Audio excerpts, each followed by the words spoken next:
আশ্রয় কেন্দ্রে এসে আশ্রয় নিয়েছি, এতদিন আমাদের কোনো খোঁজ খবর কেউ নিয়ে নেই। আজকে র্যাব 11 থেকে আমাদেরকে ত্রাণ বিতরণ করতেছে, শুকনো খাবার দিতেছে, স্যালাইন, পানি সহ পর্যাপ্ত পরিমাণ খানা আমাদেরকে বিতরণ করতেছে।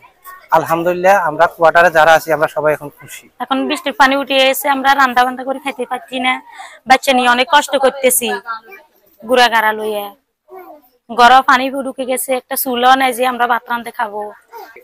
আজকে খাবার এতদিন দেয় নাই, আজকে খাবার আনছে মানে র্যাপের ধন্যবাদ। আঙ্গুর জন্য আঙ্গুল আদা বাচ্চাদের জন্য খানা আনছে, এটার জন্য ধন্যবাদ। বৃষ্টির কারণে পানি এসে অনেক মানে খাইতে দাইতে হারেন না, রান্না বাড়ি চলেন না।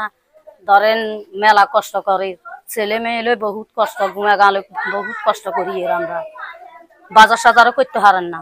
র্যাপে আঙ্গুর জন্য খাবার দিতেছে, এক 27 দিন আমরা আনা খানা দিছি। আমাদের যে বাড়িতে এলাকায় জলবদ্ধতার কারণে আমরা যে আসলে আমরা ওই মেডিকেল কবিরহাট উপজেলা স্বাস্থ্য কমপ্লেক্সে এখানে কোয়ার্টারে আমরা আশ্রয় নিছি। তো এরপরে যাক আলহামদুলিল্লাহ আমাদের 11 থেকে আমাদেরকে ত্রাণ বিতরণ যেগুলি দিচ্ছেন, খাবার, স্যালাইন। টানা 7ম-বারের মতো বেস্ট টিস্যু পেপার ব্র্যান্ড হিসেবে স্বীকৃতি পেয়েছে বসুন্ধরা টিস্যু। স্যালাইন, খাবার, শুকনা খাবার, আদার্স যাবতীয় যেগুলি প্রয়োজনীয়, পানি, সরবরাহ, এগুলো আমাকে দিচ্ছেন। আলহামদুলিল্লাহ, ইনশাল্লাহ আমরা এটাতে খুশি। আমরা পানি উড়ে গেছে, এই কারণে যে বাড়িতে থাকতে পারি নাই। এখানে সরকারি হাসপাতালে আশ্রয় কেন্দ্রে আসছি। এখন র্যাব থেকে কিছু ত্রাণ দিয়ে গেছে, খুবই ভালো লাগছে। ধন্যবাদ। বিরাট উপজেলার স্বাস্থ্যকর্মী ইউনিয়নে আসি, ঢুকছি।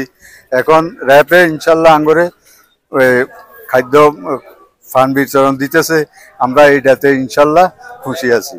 আমরা জানি অতি বৃষ্টি এবং ভারী বর্ষণের জন্য যে পরিমাণ যে এলাকায় জলবদ্ধতা সৃষ্টি হয়েছে এবং অনেক মানুষ ভোগান্তির শিকার হচ্ছে, পানিবন্দী রয়েছে, ঘর বাড়ি অনেকে তুলে গিয়েছে, তার প্রেক্ষাপট থেকে আমরা কাজ করছি।